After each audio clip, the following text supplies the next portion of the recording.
Operation सिंदूर के बाद भारत पाकिस्तान में बढ़े तनाव के बीच सोशल मीडिया पर कई तरह के दावे किए जा रहे हैं, जिसमें कुछ सच तो कुछ झूठ हैं। ऐसा ही एक दावा पाकिस्तान में स्थित किराना हिल्स को लेकर किया जा रहा है, जिसमें दावा किया गया है कि पाकिस्तान ने अपने परमाणु हथियार किराना हिल्स में रखा है और उसे भारतीय सेना ने निशाना बनाया है, जिसकी वजह से वहां पर रेडिएशन हो रहा है। लेकिन अब इसकी सच्चाई बाहर आ चुकी है। तो आइए जानते हैं इस रिपोर्ट में किराना हिल्स को लेकर सोशल मीडिया पर जो दावे किए जा रहे हैं उनकी सच्चाई क्या है। किराना हिल्स को लेकर सोशल मीडिया पर हो रहे दावे को लेकर पहले ही दोनों देशों ने इसे खारिज किया है, लेकिन इसके बावजूद इस पर सवाल खड़े हो रहे हैं। लेकिन अब वैश्विक परमाणु निगरानी संस्थान अंतर्राष्ट्रीय परमाणु ऊर्जा एजेंसी यानी IAEA ने कहा है कि भारत के साथ सैन्य संघर्ष के बावजूद पाकिस्तान के किसी भी परमाणु संयंत्र से कोई रेडिएशन नहीं हुआ है।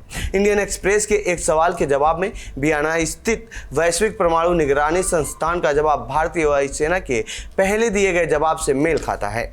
वायुसेना ने कहा था कि भारत ने पाकिस्तान के किराना हिल्स में किसी भी टारगेट को निशाना नहीं बनाया है, जहां कथित तौर पर कुछ परमाणु प्रतिष्ठान स्थित हैं। पाकिस्तान में किसी भी परमाणु संयंत्र से कोई रेडिएशन नहीं। IAEA के प्रवक्ता ने मंगलवार यानी 13 मई को इंडियन एक्सप्रेस से कहा कि आप जिन रिपोर्टों का जिक्र कर रहे हैं हम उनके बारे में जानते हैं। IAEA के पास उपलब्ध जानकारी के आधार पर पाकिस्तान में किसी भी परमाणु संयंत्र से कोई रेडिएशन लीक या रिलीज नहीं हुआ है।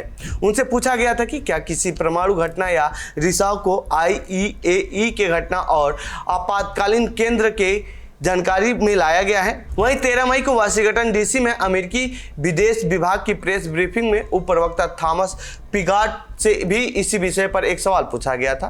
क्या अमेरिका ने कुछ सुरक्षित पाकिस्तानी स्थलों में न्यूक्लियर रेडिएशन लीक की रिपोर्ट के बाद इस्लामाबाद या पाकिस्तान में कोई टीम भेजी है? ब्रीफिंग में इस सवाल के जवाब में थॉमस ने कहा था, इस समय मेरे पास इस पर कहने के लिए कुछ भी नहीं है। भारत ने पाकिस्तान के किराना हिल्स को निशाना नहीं बनाया। सेना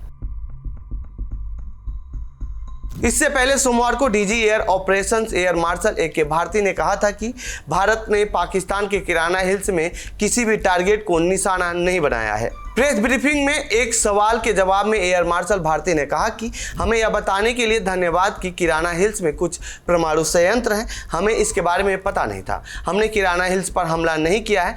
मैंने कल अपनी ब्रीफिंग में इस बारे में जानकारी नहीं दी थी। अमेरिकी राष्ट्रपति डोनाल्ड ट्रंप द्वारा परमाणु युद्ध की अटकलों के बारे में पूछे जाने पर विदेश मंत्रालय के प्रवक्ता रणधीर जायसवाल ने सोमवार यानी 12 मई को कहा था कि पाकिस्तान के विदेश मंत्री ने खुद रिकॉर्ड पर परमाणु हमले की बात से इनकार किया है। उन्होंने कहा है कि जैसा कि आप जानते हैं, भारत का दृढ़ रुख है कि वह परमाणु ब्लैकमेल के आगे नहीं झुकेगा या इसका हवाला देकर सीमा पर आतंकवाद को संचालित होने की अनुमति नहीं देगा। भारत पाकिस्तान के परमाणु हथियार को लेकर समझौता क्या है?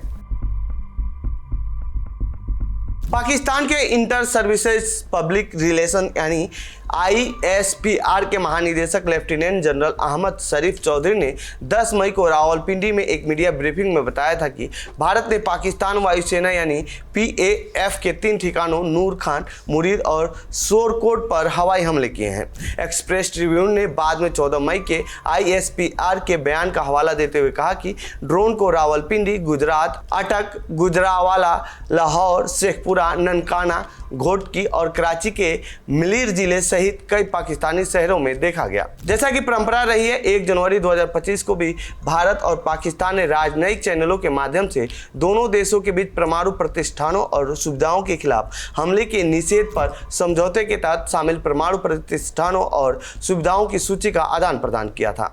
यह समझौता, जिस पर 31 दिसंबर 1988 को हस्ताक्षर किए गए थे और जो 27 जनवरी 1991 को लागू हुआ, यह प्रावधान करता है कि भारत और पाकिस्तान हर साल की तरह 1 जनवरी को इस समझौते के अंतर्गत आने वाले परमाणु प्रतिष्ठानों और सुविधाओं के बारे में एक दूसरे को सूचित करेंगे। यह दोनों देशों के बीच ऐसी सूचियों को लगातार 34वां आदान प्रदान था।